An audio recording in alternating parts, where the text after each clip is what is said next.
देवाला द्यावा, धन्यवाद देवाला द्यावा.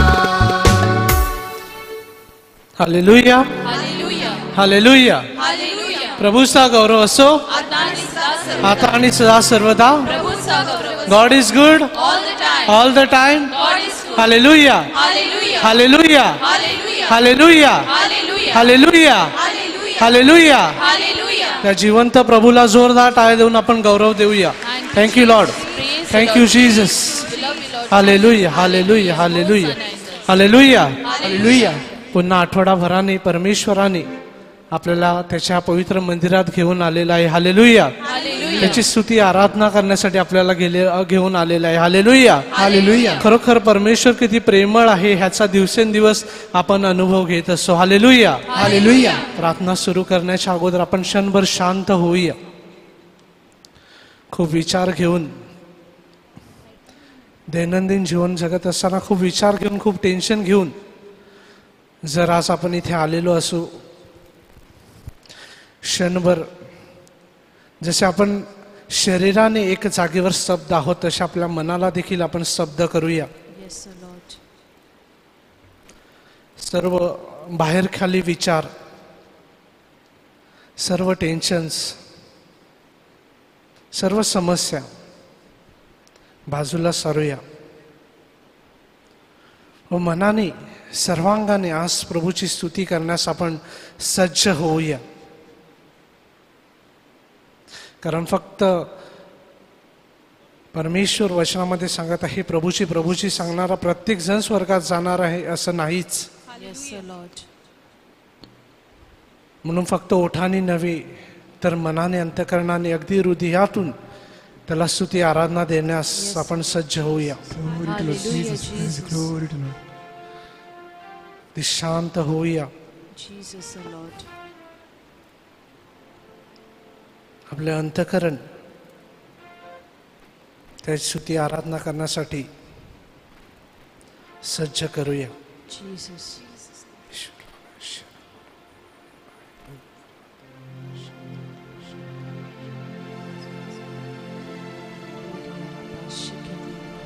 हालेलुया, हालेलुया, हालेलुया, हालेलुया. प्रभूचा गौरव असो आता आणि सदा सर्वदा. प्रभूचा गौरव असो. God is good all the time. All the time. God is good. हालेलुया, हालेलुया, हालेलुया, हालेलुया.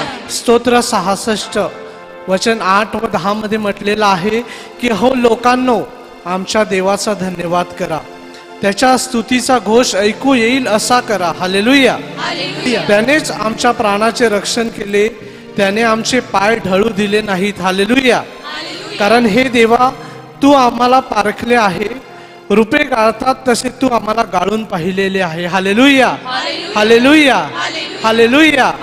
खरोखर ह्या कोरोना काळामध्ये प्रभू परमेश्वराने आपल्या विश्वासाची जणू काही एक सत्व परीक्षा घेतलेली आहे. जसे रूपे गाळतात आणि जशी सोन्याची परीक्षा अग्नीत होते, परमेश्वराने ह्या काळामध्ये आपली परीक्षा करून खरोखर आपण त्याच्या विश्वासात पाथरलेलो आहोत. हालेलुया, हालेलुया, हालेलुया, हालेलुया. परमेश्वर ह्या वचनामध्ये सांगतो की मी तुमचे पाय कुठेही ढळून देणार नाही. Hallelujah, hallelujah. कुठेही तुमचे पाय गुंतू देणार नाही. Hallelujah, hallelujah. कितीही मोठी महामारी आली, कितीही मोठं संकट आलं, मी तुम्हाला कधीच एकटं सोडणार नाही. हालेलुया, हालेलुया, हालेलुया, हालेलुया. म्हणून आज या क्षणाला प्रार्थनेच्या सुरुवातीलाच परमेश्वराने आपल्यावर जे जे काही उपकार केलेले आहेत, ज्या ज्या काही अगदी छोटे छोटे उपकार, छोटी छोटी गोष्टी परमेश्वराने प्रेमळ कृत्य, जी दयाकृत्य आपल्याबद्दल केलेली आहेत, त्या सर्व कृत्याबद्दल या क्षणाला आपण मुक्त कंठाने त्याला धन्यवाद देणार आहोत. Thank you Lord Jesus. Glorify Jesus. खरोखर तो महान प्रभू परमेश्वर आहे. या संपूर्ण काळात देखील तो आमचं रक्षण केलेलं आहे. महामारीपासून तो आम्हाला वाचवलेला आहे. सर्व आजार व्याधीपासून तो आम्हाला सुखरूप ठेवलेला आहे. प्रभू परमेश्वर पुन्हा तो आम्हाला पवित्र मंदिरात घेऊन आलेला आहे. म्हणून आम्ही तुला उंचावितो, तुला गौरवितो, तुला धन्यवाद देतो. जोरदार टाळ्या देऊन आपण त्या परमेश्वराला गौरवूया. Thank you Lord Jesus. Thank you Lord Jesus. हालेलुया, हालेलुया, हालेलुया लॉर्ड जीसस. Glorify Jesus.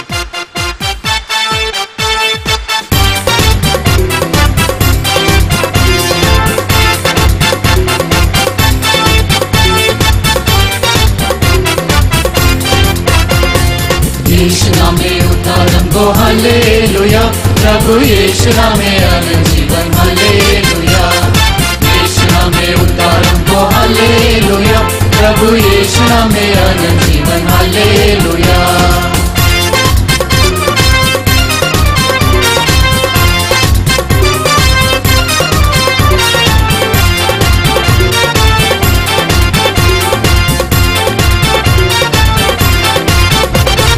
राजाओं का राजा यीशु हालेलुया, राजाओं का राजा यीशु हालेलुया। प्रभुओं का प्रभु यीशु हालेलुया, प्रभुओं का प्रभु यीशु हालेलुया। यीशु में उद्धार हमको हालेलुया, प्रभु यीशु में अनंत जीवन हालेलुया। यीशु में उद्धार हमको हालेलुया, प्रभु यीशु में अनंत जीवन हालेलुया।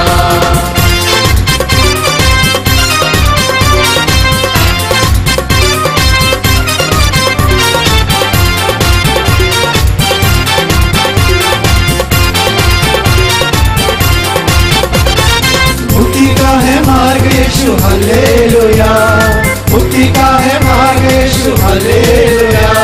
स्वर्ग का है द्वार यीशु हालेलुया, स्वर्ग का है द्वार यीशु हालेलुया।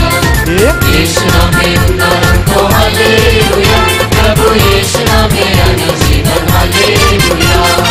यीशु में उद्धार हमको हालेलुया, प्रभु यीशु में अनंत जीवन हालेलुया। यीशु में उद्धार हमको हालेलुया, प्रभु यीशु में अनंत जीवन हालेलुया। यीशु में उद्धार हमको हालेलुया, प्रभु यीशु में अनंत जीवन hallelujah. Thank you Lord Jesus. Glory to God. आमच्या निर्माणकर्ता, आमच्या तारणारा, आमच्या संरक्षक, परमेश्वर आपला आमचा दुर्ग, आमचा खडा, आमची सुरक्षित जागा आहे प्रभू. परमेश्वर आपला उत्साहित होतो प्रभू. बोल या रबा, शिया रबा, दरिया रबा. हालेलुया, हालेलुया, हालेलुया, हालेलुया, हालेलुया, हालेलुया. योहानाचे प्रकटीकरण अध्याय 1 वचन 5 व 6 मध्ये म्हटलेलं आहे, आणि विश्वसनीय साक्षी, मेलेल्यांमधून प्रथम जन्मलेला व पृथ्वीवरील राजांचा अधिपती येशू ख्रिस्त ह्यापासून तुम्हास कृपा व शांती असो. Hallelujah, hallelujah. जो आपल्यावर प्रीती करीतो, ज्याने आपल्या रक्ताने तुम्हा आम्हाला पातकापासून मुक्त केले. हालेलुया, हालेलुया. आणि आपल्याला राज्य आणि आपला देव पिता ह्याच्यासाठी याजक असे केले. हालेलुया, हालेलुया. त्याला गौरव व पराक्रम हे युगानुयुग आहेत. आमेन, आमेन, आमेन, आमेन. हालेलुया, हालेलुया. हालेलुया, हालेलुया. खरोखर वचनामध्ये म्हटलेल्याप्रमाणे खरोखर परमेश्वर विश्वासनीय आहे. हालेलुया, खरोखर मेलेल्यातून प्रथम जन्मलेला आहे. Hallelujah, hallelujah. पृथ्वीवरील सर्व राजांचा तो राजा आहे. हालेलुया, हालेलुया. खरोखर त्याने आपल्यावर खूप प्रेम, खूप प्रीती, त्याने आपल्याला खूप असे अनंत असे उपकार आपल्यावर केलेले आहेत. हालेलुया, हालेलुया. खरोखर त्याने आपल्याला कृपा दिलेली आहे. हालेलुया, हालेलुया. खरोखर सर्व गौरव व सर्व स्तुती व प्रशंसेस पात्र असा परमेश्वर आहे. हालेलुया, हालेलुया. खरोखर तो राजांचा राजा आहे. हालेलुया, हालेलुया. खरोखर तो आपला तारणारा प्रभू परमेश्वर आहे. Hallelujah, hallelujah. आपला उद्धारक देव, आपला सामर्थ्यशाली परमेश्वर आहे. हालेलुया, हालेलुया. खरोखर त्याला स्तुती आणि प्रशंसा देणं योग्य व रास आहे. हालेलुया, हालेलुया. हालेलुया, हालेलुया. म्हणून त्या राजाला, त्या राजांच्या राजाला अजून एकदा जोरदार उंचावून टाळ्या वाजून आपण स्तुती देऊया. Thank you Lord Jesus. हालेलुया Lord Jesus. Glorify Jesus. Holy Lord Jesus. हालेलुया, हालेलुया, हालेलुया, हालेलुया. येशू, येशू, येशू, येशू.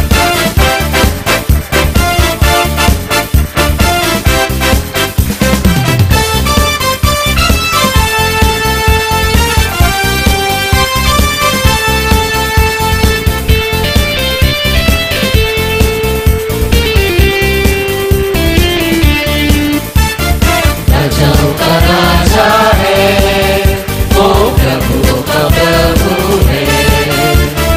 राजाओं का राजा है, वो प्रभुओं का प्रभु है। प्रभु यीशु मसीह, प्रभु यीशु मसीह, प्रभु यीशु मसीह, प्रभु यीशु मसीह। राजाओं का राजा है, वो प्रभुओं का प्रभु है। राजाओं का राजा है,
लॉर्ड जीसस. हालेलुया. खरोखर तू राजांचा राजा, सेनाधीश परमेश्वर, आमचा उद्धार करता, आमचा तारणारा परमेश्वर, एकमेव जिवंत देव, आम्ही तुला उंचावितो, तुला गौरवितो.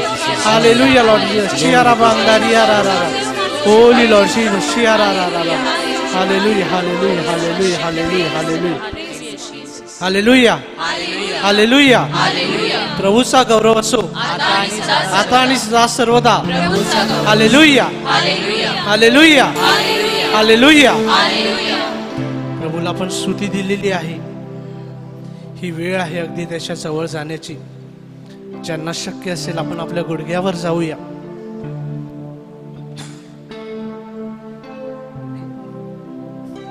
राजांचा राजा, प्रभूंचा प्रभू भाकरीच्या रूपामध्ये आपल्यामध्ये उपस्थित होणार आहे. आदराने आपण त्याचं स्वागत करूया.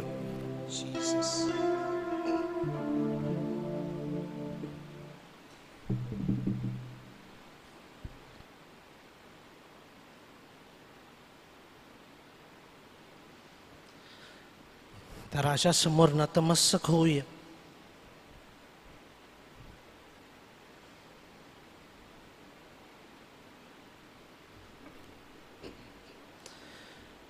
प्रेषितांची कृत्य अध्याय 1 वचन 8 मध्ये म्हटलेलं आहे, परंतु पवित्र आत्मा तुम्हावर येईल, तुम्हाला सामर्थ्य प्राप्त होईल. आणि यरुशलेमीत, सर्व यहुदियात, शोमरोनात व पृथ्वीच्या शेवटापर्यंत तुम्ही माझे साक्षी व्हाल. खरोखर प्रभू परमेश्वरा, तुझे साक्षी होण्यासाठी पवित्र आत्म्याच्या सामर्थ्याने तो आम्हाला भरलेला आहे. बाप्तिस्माच्या वेळेला तो आम्हाला दिलेला आहे. आज पुन्हा त्याचं सामर्थ्य आम्ही आम्हावर मागत आहोत. सामर्थ्य प्रभूमध्ये टिकून राहण्यासाठी, सामर्थ्य सर्व असत्यापासून सत्याला वेगळं करण्यासाठी, सामर्थ्य सर्व अंधारातून प्रकाशाकडे येण्यासाठी, सामर्थ्य सर्व वाईट सोडून बऱ्याकडे येण्यासाठी. हे पवित्र आत्म्या, आज आम्ही आमचे हात तुझ्या समोर पसरत आहोत. तुझ्या सामर्थ्याने आम्हाला नखशिखांत भरून काढ पवित्र आत्म्या. खरोखर आम्ही हतबल आहोत. तुझ्या सामर्थ्याविना आम्ही शक्तिहीन आहोत पवित्र आत्म्या. प्रभूकडे येण्यास खरोखर आम्ही बलहीन आहोत पवित्र आत्म्या. तुझ्या सामर्थ्याने आम्हाला भरून काढ पवित्र आत्मा. ये पवित्र आत्म्या, कम होली स्पिरिट. शियारा बांदारिया रा रा रा. होली यारा बांदारिया रा रा रा रा. शियारा बांदारिया रा रा रा रा रा. येशू येशू येशू येशू येशू. हे पवित्र आत्म्या, भरून काढ तुझ्या सामर्थ्याने पवित्र आत्म्या. कम होली स्पिरिट. शियारा बांदारिया रा रा. होली यारा बांदारिया रा रा रा रा.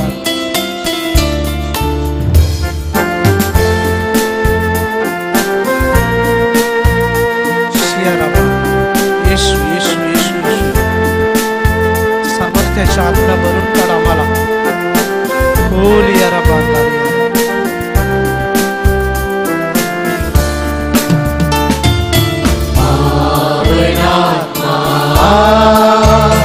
आजा मन में मेरे भर जा, आजा मन में मेरे भर जा. पावनात्मा आजा मन में मेरे भर जा, आजा मन में मेरे भर जा. हालेलुया हालेलुया हालेलुया हालेलुया हालेलुया हालेलुया हालेलुया.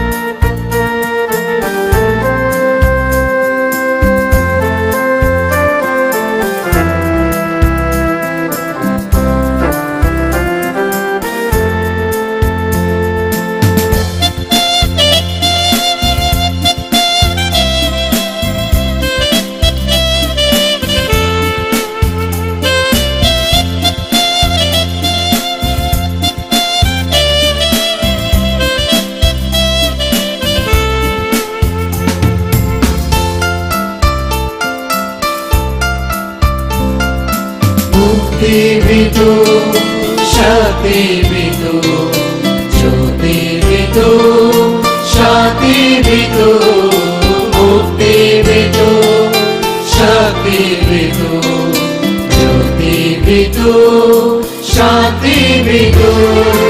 इस पापी मन में तू आजा प्रभु, बन जाऊं मैं भी तेरी तरह। इस पापी मन में तू आजा प्रभु, बन जाऊं मैं भी तेरी तरह। बन जाऊं मैं भी तेरी तरह। आराधना स्वामी आराधना, पावनात्मा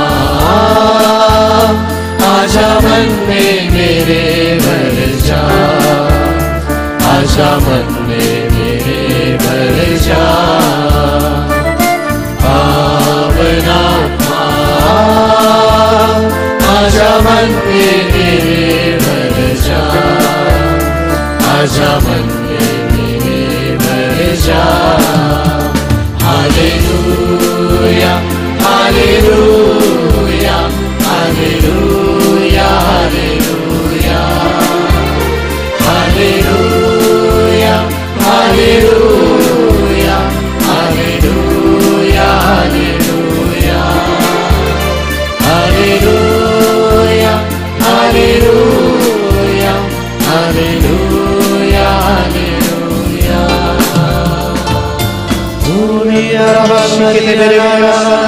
हे पवित्र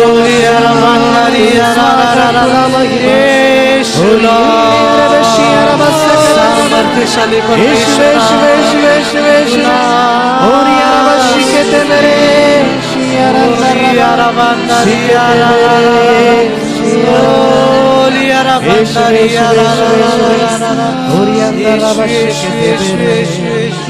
सर्व सामर्थ्याने भरलेला परमेश्वर, तुला महिमा।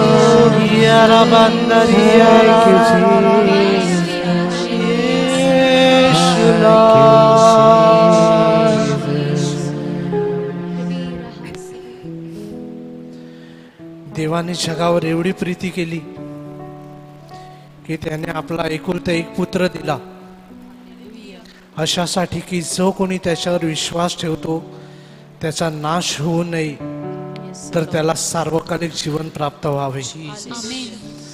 खरोखर परमेश्वरा, तुझं प्रेम किती अगाध आहे। तुझ्या प्रेमाची उंची, रुंदी, खोली खरोखर कोणत्याही गोष्टीने मोजू शकत नाही प्रभू परमेश्वरा। आईच्या मायेपेक्षाही मोठी तुझी माया आहे। ह्या वैश्विक पित्याच्या प्रेमापेक्षाही मोठं तुझं प्रेम आहे। मित्रा नातेवाईकांच्या स्नेहापेक्षाही मोठं तुझं प्रेम आहे प्रभू परमेश्वर। खरोखर तू आमच्यावर इतकं प्रेम करतो प्रभू, तुझा एकुलता एक पुत्र तो आमच्या तारणासाठी दिला। खरोखर तुझ्या प्रेमाला कसलीही तोड नाही, कसलीही जोड नाही प्रभू परमेश्वरा। कोणतीही उपमा तुझ्या प्रेमासाठी कमी आहे प्रभू परमेश्वरा। कारण तू आम्हावर इतकं प्रेम केलं की तुझा एकुलता एक पुत्र तो आमच्यासाठी दिला। इतकं खोल प्रेम तुझं आहे प्रभू परमेश्वरा। प्रभू तू वचनामध्ये सांगतो, एक वेळ आई आपल्या पोटच्या मुलाला विसरेल, पण मी तुला विसरणार नाही। तुझं नाव मी माझ्या तळ हातावर करून ठेवलेलं आहे। तुझं कोट नित्य माझ्या स्मरणात आहे। खरोखर परमेश्वरा, माझा प्रतिदिन तुझ्या वहीमध्ये तू नोंद करून ठेवलेला आहे प्रभू परमेश्वर। इतकं प्रेम तुझं माझ्यावर आहे। त्या तुझ्या प्रेमाला, त्या तुझ्या नावाला, जो तू पवित्र होता, जो आहे व युगानुयुग असणार आहे, त्या तुला या क्षणाला आम्ही आराधना देत आहोत प्रभू परमेश्वर। तू सर्व आराधनेस पात्र आहे। त्या तुला, तुझ्या नावाला, तुझ्या प्रेमाला अगदी मुक्त कंठाने या क्षणाला आम्ही आराधना देत आहोत। होलिया रबांदारिया रारा शिया रबांदारिया रारा। येशू येशू येशू पिता परमेश्वरा, तुला आराधना। येशू लॉर्ड, तुला आराधना। हे पवित्र आत्मा तुला आराधना, त्रैक्य तुला आराधना। होलिया रबांदारिया रारा शिया रबांदारिया रारा। येशू येशू येशू येशू लॉर्ड, येशू लॉर्ड, येशू लॉर्ड, येशू लॉर्ड। होलिया रबांदारिया रारा।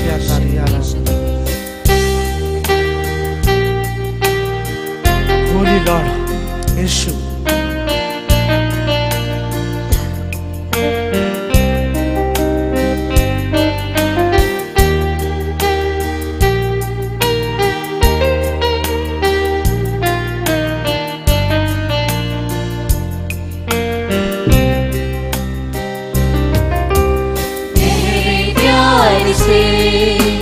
तूने प्यार किया, गहरे प्यार से तूने प्यार किया, माँ से गहरा है प्यार तेरा, माँ से गहरा है प्यार तेरा।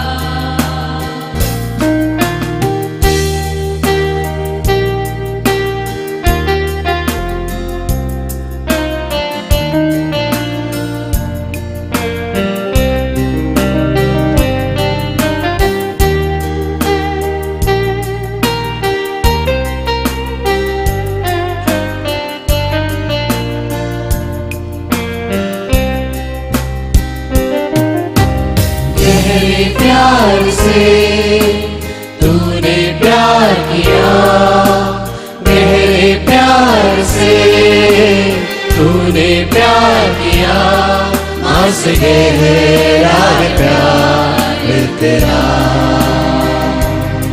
माँ से गहरा है प्यार तेरा। तू धन्य है, सर्वश्रेष्ठ है, तेरे जैसा नहीं और कोई। तू धन्य है, सर्वश्रेष्ठ है, तेरे जैसा नहीं और कोई। हालेलुया, हालेलुया,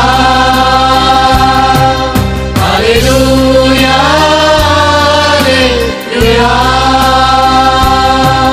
हालेलुया, हालेलुया, हालेलुया, हालेलुया।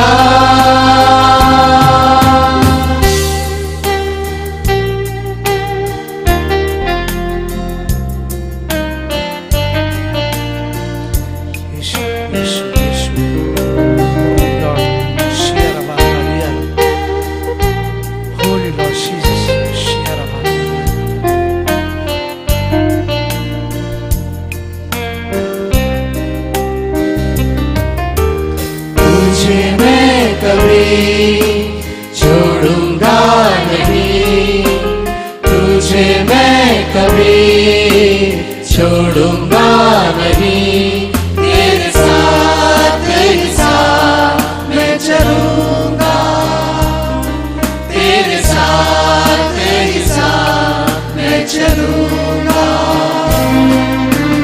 तू धन्य है, सर्वश्रेष्ठ है, तेरे जैसा नहीं और कोई। तू धन्य है, सर्वश्रेष्ठ है, तेरे जैसा नहीं और कोई।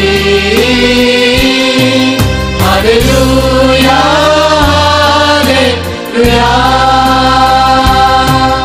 हालेलुया, हालेलुया, हालेलुया,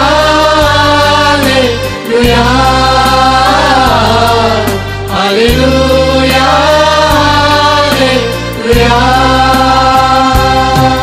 हालेलुया, हालेलुया,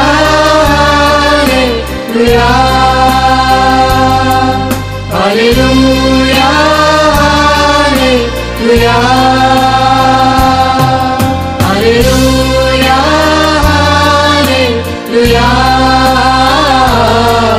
हालेलुया, हालेलुया।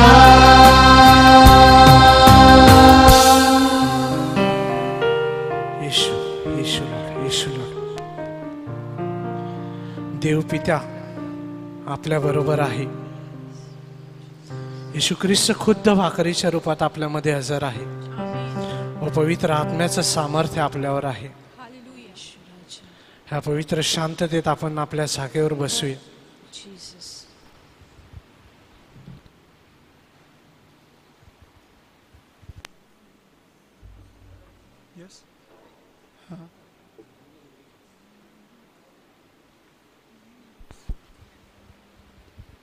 चेक. Hallelujah, hallelujah. आज आपल्याला मार्गदर्शन करण्यासाठी ते आलेले आहेत 3-4 वेळेला. फादर ब्रायन डायस गिरीजला असिस्टंट धर्मगुरू आहेत, मी नंतर सांगतोच. पण ते खूप तत्पर आहेत, हे मला विशेष करून सांगायचं. तत्पर, कधीच त्यांच्याकडे नो नसते. इमिजिएटली ही सेड येस, मी आहे, मी येणार आहे. अतिशय हुशार आहेत, खूप ॲक्टिव्ह आहेत. आपण ऐकूया आणि मग त्यांच्या आभारामध्ये मी सांगतो. तर आपण जोरदार टाळ्या वाजून फादर ब्रायन डायस यांचं स्वागत करू.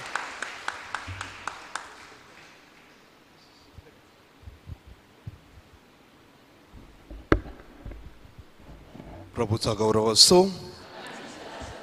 आता आणि सदा सर्वदा. Hallelujah, hallelujah.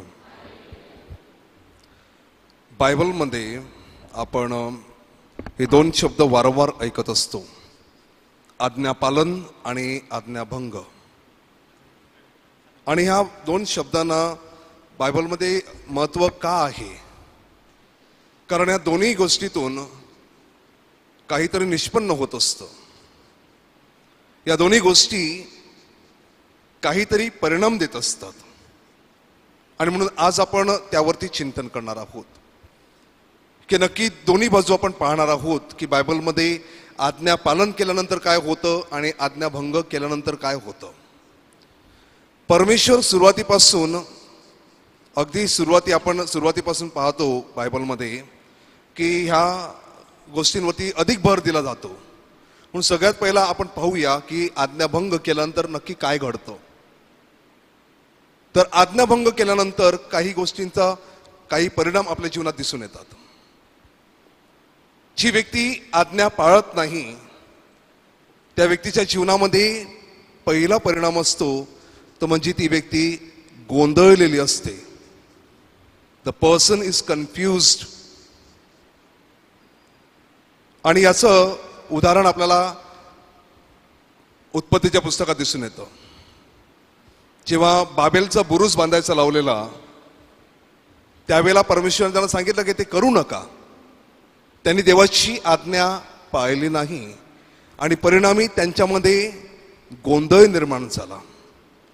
म्हणून जी व्यक्ती देवाचं आज्ञापालन करत नाही त्या व्यक्तीच्या जीवनामध्ये गोंधळ असतो. त्या व्यक्तीला स्पष्टता नसते, मी काय करत आहे, काय चाललंय माझ्या जीवनामध्ये. आणि अशी व्यक्ती गोंधळलेली असते आणि त्या गोंधळामध्ये ती व्यक्ती जीवनात योग्य निर्णय घेऊ शकत नाही. दुसरा परिणाम जो आहे तो म्हणजे कॉन्फ्लिक्ट. त्या व्यक्तीच्या मनामध्ये द्वंद्व चालू असतं. ती व्यक्ती अंतःकरणामध्ये जणू काही झगडत असते, भांडत असते. म्हणून जी व्यक्ती देवाच्या आज्ञा पाळत नाही ती स्वतःशीच लढत असते. मी जे करते ते योग्य आहे का, अयोग्य आहे का, विश्वास नाही, विश्वास नाही. आणि अशी व्यक्ती मग दुसऱ्यांबरोबर पण देखील भांडते. कारण देवाची आज्ञा पाळली नाही म्हणून स्वतःच अंतःकरणामध्ये युद्ध चाललेलं असतं की मी बरोबर आहे की नाही, का मी चुकलेलो आहे. खात्री नसते, खात्री नसते. म्हणजे मी करतो त्यातून काय निष्पन्न होईल, पुढे मी यशस्वी होईल की नाही, पुढे मला त्याचा फायदा होईल की नाही. म्हणून त्या पेचामध्ये असतो मनुष्य. म्हणून द्वंद्व चालू असतं. तिसरा परिणाम जो आहे ती व्यक्ती दुःखात असते. म्हणून देवाच्या आज्ञा न पाळणारी व्यक्ती नेहमी जीवनामध्ये वेदनात्मक जीवन जगत असते. त्या व्यक्तीचं दुःख कधी संपत नाही. कारण मी असं वागलेलो आहे, मी देवाच्या इच्छेविरुद्ध गेलेलो आहे म्हणून देवाने मला शिक्षा केलेली आहे असं त्या व्यक्तीला नितांत वाटत असतं. मग जीवनामध्ये जर का काही वाईट झालं, जीवनामध्ये एखादं संकट आलं की देवाने मला शिक्षा केलेली आहे, देवाने मला, मी देवाचं ऐकलं नाही म्हणून देवाने मला आता शिक्षा केलेली आहे, देवाने मला ताडण केलेलं आहे असं त्या व्यक्तीला वाटू लागतं. आणि ती व्यक्ती नेहमी दुःखामध्ये असते, कारण त्या व्यक्तीला माहीत असतं मी देवाचं ऐकत नाही. चौथी गोष्ट की अशी व्यक्ती जी देवाचं ऐकत नाही ती व्यक्ती नेहमी आपलं जीवन अनिश्चितपणे जगत असते. भविष्यामध्ये काय होईल त्याची त्या व्यक्तीला नेहमी चिंता लागलेली असते, कारण देवावरती विश्वास नाही. मी देवाचं ऐकत नाही, कारण देवाने सांगितलेलं आहे की तुम्ही जर माझं ऐकाल तर तुम्हाला आशीर्वाद मिळतील. अनुवादाचं पुस्तक आहे, त्या अनुवादाच्या पुस्तकाचा जो सार आहे तो एका वाक्यामध्ये, जर तुम्ही देवाचं ऐकलं तर तुम्ही जीवनामध्ये उन्नत व्हाल, जर तुम्ही देवाचं ऐकलं नाही तर तुम्ही नाश पावाल. म्हणून अशी व्यक्ती अनिश्चित असते की मी देवाचं ऐकलं नाही, माझ्या जीवनात पुढे काय होईल, अनिश्चितता असते, काहीच माहीत नाही. म्हणून आशा नसते, आशा नसते जीवनात, निराशेचं जीवन जगत असते. आणि अशी व्यक्ती स्वतः निराश राहून दुसऱ्यांना देखील निराश करत असते. आणि अशा व्यक्तीला आशा नसते जीवनामध्ये, आणि मग ती दुसऱ्यांना आशा देऊ शकत नाही, कारण कुठेतरी मनामध्ये वाटत असतं मी देवाचं ऐकलं नाही, मी देवाचं आज्ञापालन केलेलं नाही. आणि मग ही व्यक्ती दुःखी जीवन जगू लागते. सहावा मुद्दा जो आहे तो म्हणजे आज्ञापालन न करणारी व्यक्ती बेशिस्तपणाने वागत असते. त्या व्यक्तीच्या जीवनाला शिस्त नसते. ती व्यक्ती कधीही काहीही करत असते, मग वेळेचं भान नाही, जीवनाला दिशा नाही, प्रार्थनेची वेळ नाही, आत्मपरीक्षण करणार नाही, मला हवं तसं मी जगणार. आणि परिणामी अशी व्यक्ती अहंकारी बनते, स्वार्थी बनते, जी फक्त स्वतःचाच विचार करते आणि बेशिस्तपणाने वागते. कारण देवाची इच्छा आहे की माणसाने आनंदात राहावं. देवाची इच्छा आहे म्हणून प्रभू येशू ख्रिस्त सांगतो की जशी स्वतःवरती तशी शरीरावरती प्रीती कर. मग जी व्यक्ती देवाची आज्ञा पाळत नाही ती व्यक्ती बेशिस्तपणाने वागते. हे झाले आज्ञाभंग करण्याचे काही परिणाम. दुसऱ्या बाजूला आज्ञापालन केल्यानंतर काय होतं? सगळ्यात पहिला, आज्ञापालन केल्यामुळे देवाचा आशीर्वाद माणसाला मिळतो. आज्ञापालनामुळे देवाचा आशीर्वाद मानवी जीवनामध्ये येतो. विशिष्ट कृपेमध्ये जीवन जगायला परमेश्वर माणसाला प्रेरणा देतो. आणि ही प्रेरणा जी असते ही त्या प्रार्थनेतून निष्पन्न होते. प्रभू येशू ख्रिस्त आपल्या शिष्यांना सांगतो सतत प्रार्थना करा, कारण प्रार्थनेतून आशीर्वाद येतात. म्हणून आज्ञा पाळणारी व्यक्तीच्या जीवनात पहिलं चिन्ह आहे ते म्हणजे आशीर्वाद. दुसरा परिणाम जो आहे आज्ञापालनाचा तो म्हणजे ती व्यक्ती नेहमी आनंदी असते. माझ्याकडे जे आहे त्यामध्ये मी समाधानी आहे. मला देवाने जे दिलेलं आहे त्याबद्दल मी देवाचे आभार मानतो. त्या व्यक्तीला हाव नसते. पण जी व्यक्ती देवाच्या आज्ञा पाळत नाही त्या व्यक्तीला जगातल्या सगळ्या गोष्टी मला पाहिजेत. पण आज्ञा पाळणारी व्यक्ती देवाने जे दिलेलं आहे त्यामध्ये आनंदी राहायला शिकते आणि त्यामध्ये समाधानी राहून देवाला धन्यवाद देते. तिसरा मुद्दा जो आहे, आज्ञापालन करणारी व्यक्ती नेहमी आशीर्वाद देत असते.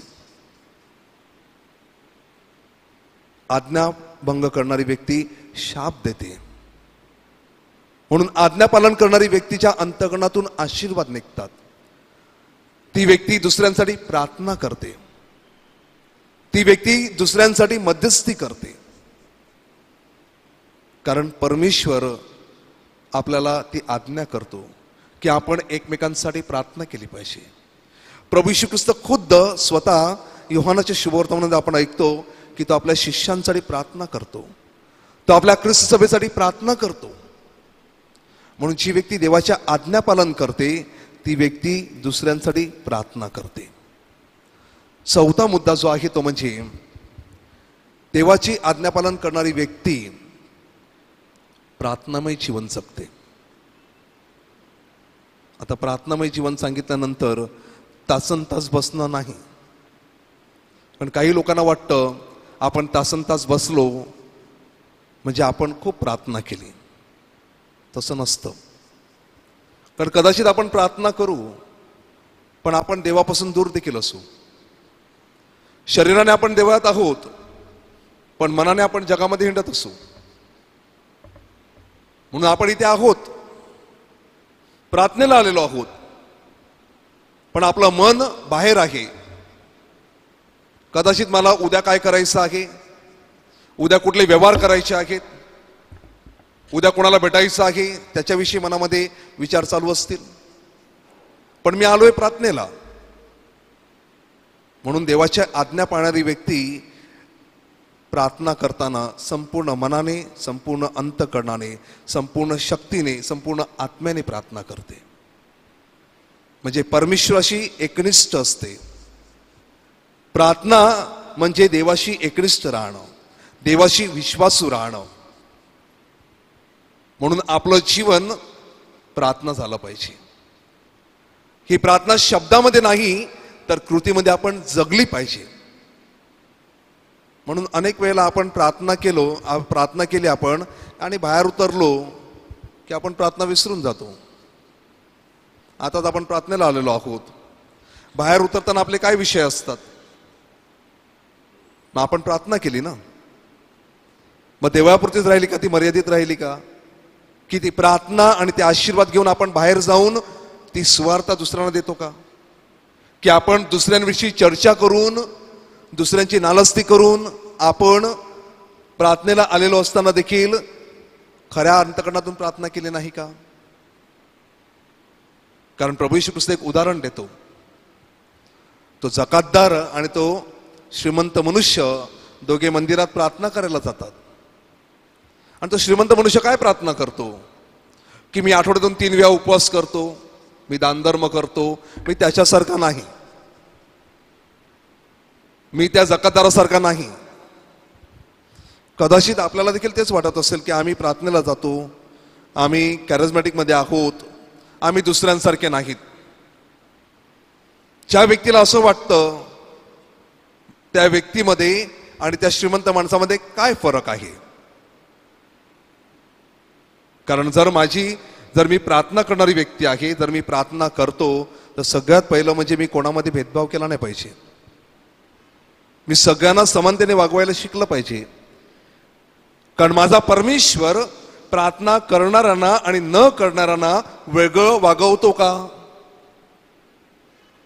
प्रार्थना करणाऱ्यांना आणि न करणाऱ्यांना आशीर्वाद देत नाही का? कारण परमेश्वर सगळ्यांवरती सूर्यप्रकाश पाडतो. नीतिमान आणि अनीतिमान दोघांनाही तो आशीर्वाद देतो. पण मनुष्य ते आशीर्वाद स्वीकारतो की नाही ते फार महत्वाचं आहे. म्हणून देवाचं वचन सगळ्यांसाठी आहे. आपण देवाचा शब्द देवळामध्ये सगळ्यांसाठी वाचतो, सगळ्यांसाठी तो गोष्टीला जातो. ऐकतात कोण? जो ऐकतो त्याला तो प्राप्त होतो, जो ऐकत नाही त्याला तो मिळत नाही. म्हणून सर्वस्वी ते आपल्यावरती अवलंबून आहे की आपण प्रार्थनेतून काय निष्पन्न करतो. मी अख्खा दिवस प्रार्थना करीन परंतु त्या प्रार्थने अनुरूप मी माझं जीवन जगलो नाही तर माझी प्रार्थना एक ढोंग राहील, त्या प्रार्थनेला अर्थ राहणार नाही. म्हणून देवाची आज्ञा पालन करणारी व्यक्ती प्रार्थनामयी जीवन जगते, प्रार्थनामयी जीवन जगते. आणि म्हणून जर का मी प्रार्थनेला आलेलो असताना मी अशा पद्धतीने माझं जीवन मी आचरलं नाही, तसं देवाला अपेक्षित आहे तसं मी जगलो नाही, तर मी कदाचित माझ्या प्रार्थनेचं ढोंग करत आहे. 6वा मुद्दा जो आहे तो म्हणजे प्रार्थना करणार देवाची आज्ञापालन करणारी व्यक्ती कनवाळू आणि दयाळू असते. परमेश्वर मला क्षमा करतो, परमेश्वर मला दया दाखवतो. मी दुसऱ्यांना क्षमा करतो का? मी दुसऱ्यांना दया दाखवतो का? मी हात जोडतो आणि देवाचा आशीर्वाद मागतो आणि देव मला देतो. देव मला दया दाखवतो, पण ती दया, तो कनवाळूपणा मी इतरांना देत नाही. म्हणून माझ्या विरुद्ध अपराध करणाऱ्या व्यक्तीला मी काय करतो, कसं वागवतो, फार मोठा चिंतनाचा प्रश्न आहे. त्याविषयी मी न्याय करणार नाही, पण आपण स्वतःचं आत्मपरीक्षण करावं आणि आत्मपरीक्षण करून आपण कसे वागतो, परमेश्वर जे मला सांगतो ते मी करतो का? कारण परमेश्वर सांगतो दया दाखवा म्हणजे तुम्हाला दया मिळेल, क्षमा करा म्हणजे तुम्हाला क्षमा होईल. देवाची आज्ञा आहे. देवाने दिलेला प्रत्येक शब्द आज्ञा आहे. म्हणून 10 आज्ञा ज्या आहेत त्या 10 आज्ञा देवाने आपल्याला त्या पाळायला दिलेल्या आहेत. मी एक जरी आज्ञा मोडली आणि त्या विरुद्ध मी गेलो म्हणजे मी आज्ञापालन करत नाही. आणि प्रभू येशू ख्रिस्त सांगतो यज्ञापेक्षा आज्ञा महत्वाची आहे. आपण बरंच काही देवासाठी आणलं, पण देवाने जे सांगितलंय ते केलं नाही तर त्या आपल्या करण्याला काय अर्थ आहे? म्हणून जुन्या करारामध्ये लोक पशूंचे बली द्यायचे, प्राण्यांचे बली द्यायचे, पण देवाने सांगितलेल्या गोष्टी करत नव्हते. म्हणून त्यांच्या यज्ञाला अर्थ नव्हता. म्हणून यशाया संदेश सांगतो परमेश्वर म्हणतो मला तुमच्या अर्पणाचा वीट आलेला आहे, मला तुमचं अर्पण नको, मला तुमच्याकडून दया हवी आहे, मला तुमच्याकडून प्रेम हवा आहे. मग जर का आपण देवाने सांगितलेली गोष्ट करणार नसू तर त्यातून काय निष्पन्न होणार आहे? आशीर्वाद की जीवनामध्ये विपरीत गोष्टी निर्माण होणार आहेत? हे आपण ठरवायचं आहे. कारण अनेक वेळेला आपण स्वतःला नीतिमान ठरवतो, खूप नीतिमान ठरवतो, पण नीतिमान एकच आहे, परमेश्वर. आणि परमेश्वर ज्याला नीतिमान ठरवतो तो खऱ्या अर्थाने नीतिमान होतो. म्हणून मत्तेई शुभवर्तमानकार जेव्हा आपल्याला सांगतो की प्रभू येशू ख्रिस्त शिष्यांना सांगतो की त्या शास्त्री आणि पुरुषांपेक्षा तुमचं नीतिमत्व वरचढ होत नाही तोपर्यंत तुमचा स्वर्गात प्रवेश होणार नाही. म्हणजे तुम्ही जोपर्यंत त्यांनी जे काही नियम घालून दिलेले आहेत त्यापेक्षा पलीकडे जाऊन तुम्ही नीतिमत्ता धारण करत नाहीत तोपर्यंत तुम्ही स्वर्गात जाणार नाहीत. पण ही नीतिमत्ता उद्या आणि काल नाही, आज, आता. आज रात्री मला मरण आलं तर मी देवासमोर उभा राहण्यास नीतिमान आहे का? त्यासाठी मी स्वतःचं नीतिमत्तेचं जीवन जगलेलो आहे का? मी देवापुढे अभिमानाने उभा राहून सांगू शकतो का की मी तुझ्या आज्ञेप्रमाणे जीवन जगलेलो आहे? आणि ही नीतिमत्ता आपल्याकडून अपेक्षित आहे. म्हणून परमेश्वर आपल्याला जेव्हा आज्ञापालन करण्यासाठी आमंत्रित करतो त्यामागे कारण असतं की त्याद्वारे आपण जीवनामध्ये आशीर्वाद मिळवावेत, आपलं जीवन आपण आनंदाने जगावं. कारण जे व्यक्ती आज्ञापालन करत नाही ते खिन्न असते, दुःखी असते. आणि परमेश्वराची इच्छा आहे की आपण सर्वांनी आनंदित असावं, परिपूर्ण जीवन जगावं, विपुल प्रमाणामध्ये जीवन जगावं. आणि ते का होत नाही? कारण आपण देवाच्या आज्ञांना महत्व देत नाहीत. आपण कदाचित येऊन खूप गाणी गाणार, खूप टाळ्या वाजवणार, परंतु कदाचित आपण देवाने सांगितलेल्या गोष्टी करत नसू. कारण चुकीची संकल्पना असते कधी कधी की मी प्रार्थना केली म्हणजे पुरे झालं, आता मला दुसरं काही गरज नाही, असं काही लोकांना वाटतं. पण देवाने फक्त प्रार्थनाच नाही सांगितली, त्या शब्दाला कृतीची जोड अपेक्षित आहे.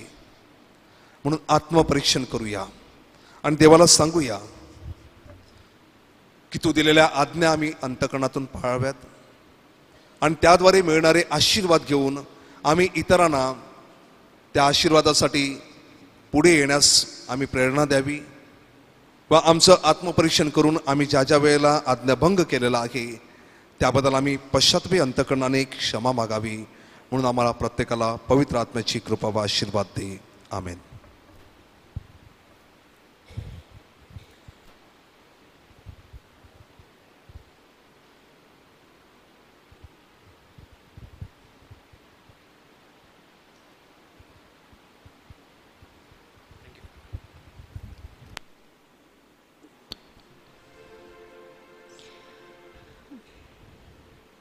आपण सर्वजण आरोग्यदानाच्या प्रार्थनेसाठी सज्ज होऊया.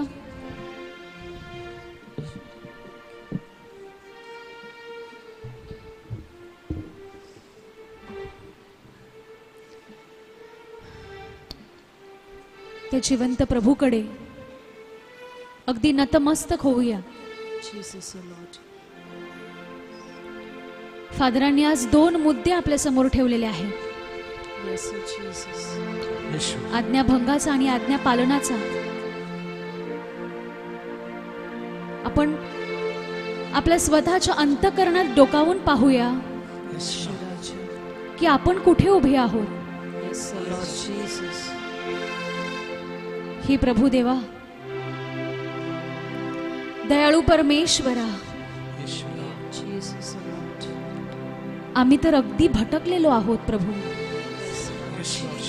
चांगलं आणि वाईट हे दोन्हीही करत असताना परमेश्वरा आम्ही अगदी गोंधळून गेलेलो आहोत प्रभू. तुझं नाव घेता घेता अनेकदा आमच्या हातून चुका घडलेल्या आहेत प्रभू. चांगलं वागण्याच्या भानगडीमध्ये अनेकदा आम्ही इतरांचं वाईट केलेलं आहे प्रभू. आम्हाला तर कायम आज्ञा पालनच करायचं आहे प्रभू. तरी देखील आम्ही दुर्बळ आहोत. दयाळू देवा, आम्ही चुकलेलो आहोत. आम्हाला क्षमा कर प्रभू. आज आम्ही आमचे हात पसरीत आहोत तुझ्याकडे. हे पवित्र आत्म्या, तू आमचा ताबा घे आणि तुझ्या सामर्थ्याने भर जिवंत प्रभू. तुझा मार्ग दाखव. पवित्र आत्म्या, तू आमचा संपूर्ण ताबा घे ह्या क्षणी. पवित्र आत्म्याला ह्या क्षणी पुन्हा एकदा आपण आपला संपूर्ण ताबा घेऊ देऊया. Spirit of the living God, fall afresh on us प्रभू. पुन्हा एकदा नव्याने आम्हावर ये आणि तुझ्यासारखं बनव प्रभू. तुझ्यासारखं बनव.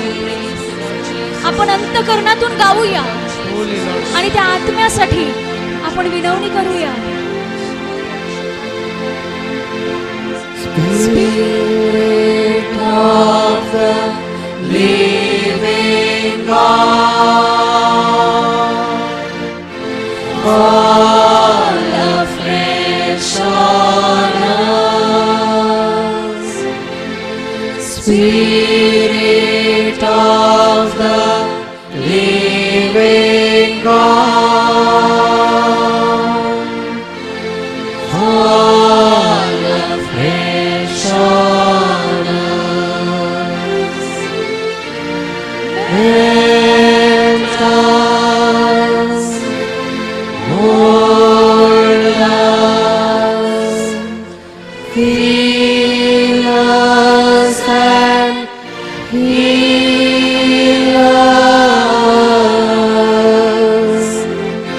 Spirit of the living God, fall afresh on us. यीशु यीशु यीशु यीशु यीशु प्रभु परमेश्वर, महान परमेश्वर, आपण आपले मुख उघडूया आणि त्या जिवंत प्रभूकडे आरोग्यदायी स्पर्श मागूया. येशू येशू येशू तो स्पर्श कर प्रभू देवा. तू बरे प्रभू. तुझ्यासारखं आम्हाला बनव जिवंत देवा. येरिकेबी आला राहसी बी आला बाबा आला राशी. येशू येशू येशू येशू संपूर्णरित्या प्रभूला आपण शरण जाऊया. प्रभू हे आमचं जीवन तुझ्या हाती. प्रभू आमचं संपूर्ण जीवन, आमची मुलं बाळं, आमचे कुटुंब देवा तुझ्या हाती देत आहोत. ह्या क्षणी, ह्या पवित्र क्षणी प्रभू चरणाशी आपले सगळे आजार, आपल्या सगळ्या कमजोऱ्या, त्याला सगळं काही ठाऊक आहे. तरी देखील ही वेळ आहे की प्रभू आपल्यामध्ये उपस्थित आहे. आपण प्रभूला देऊया सगळं काही. प्रभूला सांगूया की प्रभू हे आमचं दुखणं आहे ते दूर कर. प्रभू ही आमची उणीव आहे ही तू भरून काढ. प्रभू देवा आमच्या मधील असलेले सगळं दुर्गुण तू काढून टाक. प्रभू आम्हाला पूर्णपणे तुझ्यासारखं शुद्ध आणि पवित्र कर. आपल्या शरीरातील जो भाग दुखत असेल त्या भागाला आपण ह्या क्षणी स्पर्श करूया आणि प्रभूचा स्पर्शदायी अनुभव आपण घेऊया. ज्या ज्या व्यक्तींनी आपल्याला प्रार्थना करायला सांगितली असतील, आपल्या कुटुंबामध्ये आजारी आहेत, आपल्या समाजामध्ये आजारी आहेत, प्रत्येकाला ह्या क्षणी प्रभूच्या चरणाशी देऊया. प्रत्येकासाठी ह्या क्षणी आरोग्य मागूया. कारण जिवंत परमेश्वर, आरोग्यदायी परमेश्वर आपले सगळे दुःख दूर करण्यास तो एकमेव पात्र प्रभू आहे. हालेलुया, हालेलुया, हालेलुया, हालेलुया, हालेलुया. आपल्या स्तुतीने त्याला उंचावूया. मुख उघडूया, मुख उघडूया प्रभूकडे. आपण आज गप्प राहिलो तर प्रभू आपल्याला काहीच करू शकणार नाही. आपण मागूया त्याच्याकडे, तोंड उघडून मागूया. येशूचं नाव घेऊया. हालेलुया बोलूया. येशू, हालेलुया, हालेलुया, हालेलुया, हालेलुया. सर्व आजारी व्यक्तींना चरणाशी आम्ही ठेवत आहोत परमेश्वर. जो पवित्र रक्त आम्ही त्यांच्या भोवती देत आहोत येशू ख्रिस्ताच्या नावाने. शिकते बेरे बेरे बेरे शियर अंदर परमेश्वर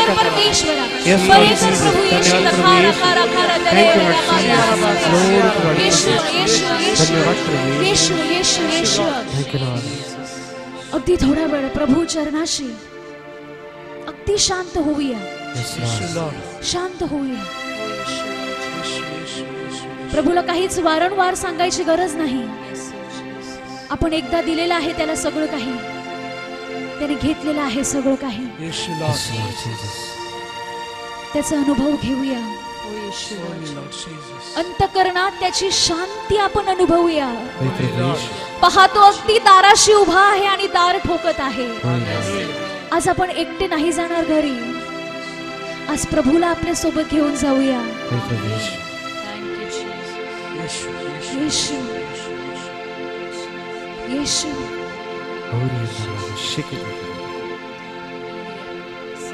प्रभूचा आशीर्वाद आपण आता घेणार आहोत. साक्रामेंतामध्ये येशू जिवंत आहे हा आपण विश्वास ठेवूया. फादर जेव्हा साक्रामेंताला उंचावतील तेव्हा तो आशीर्वाद आपण आपल्यासाठी आणि जे आपले कुटुंबीय आज इकडे आलेले नाहीयेत त्यांच्यासाठी देखील घेऊया. हे येशू, आम्हाला तुझा आशीर्वाद दे.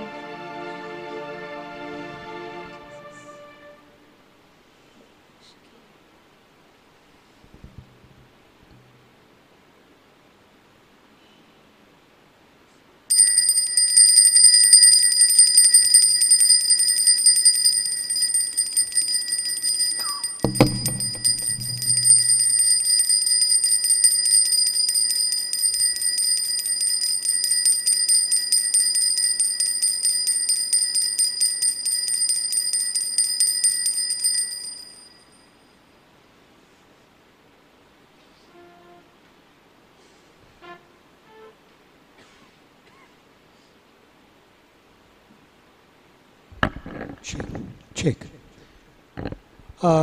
आज्ञाभंग आणि आज्ञापालन. आज्ञाभंगामध्ये दुःख आहे, अशांती आहे. आज्ञापालनामध्ये शांती आहे आणि आनंद आहे, सौख्य आहे. आज्ञाभंगामध्ये परमेश्वरापासून दूर जाणं आहे आणि आज्ञापालनामध्ये परमेश्वराचा आशीर्वाद आहे. मला वाटतं एक जीवनाचं सुंदरसं तथ्य फादर ब्रायन डायस यांनी आपल्यासमोर मांडलेलं आहे. आपण जोरदार टाळ वाजवून त्यांचे आभार मानूया. आणि ते आपल्या जवळच आहेत, जास्त लांब नाहीत, म्हणून ते नेहमीच येतील आणि त्यांच्या कार्यासाठी आपल्याकडून भरपूर शुभेच्छा आणि प्रार्थना. धन्यवाद.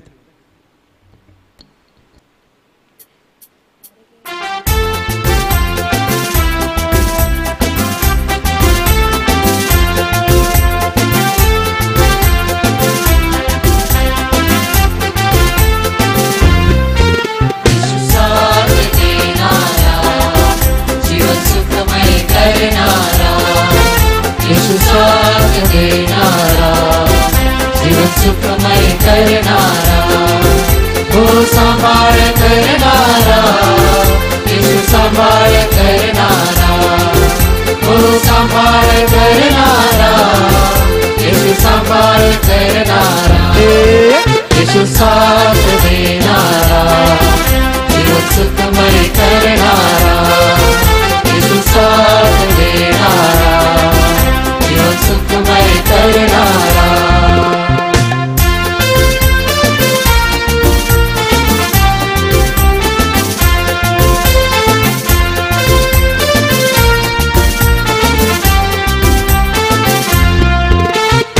चमत्कारी तुम्हीच हो, आज्ञा करता तुम्हीच हो, चमत्कारी तुम्हीच हो, आज्ञा करता तुम्हीच हो, हो चमत्कारी तुम्हीच हो, आज्ञा करता तुम्हीच हो, चमत्कारी तुम्हीच हो, आज्ञा करता तुम्हीच हो. येशू साथ देणारा, जीवन सुखमय करणारा, येशू साथ देणारा, जीवन सुखमय करणारा, हो सांभाळ करणारा, येशू सांभाळ करणारा, हो सांभाळ करणारा,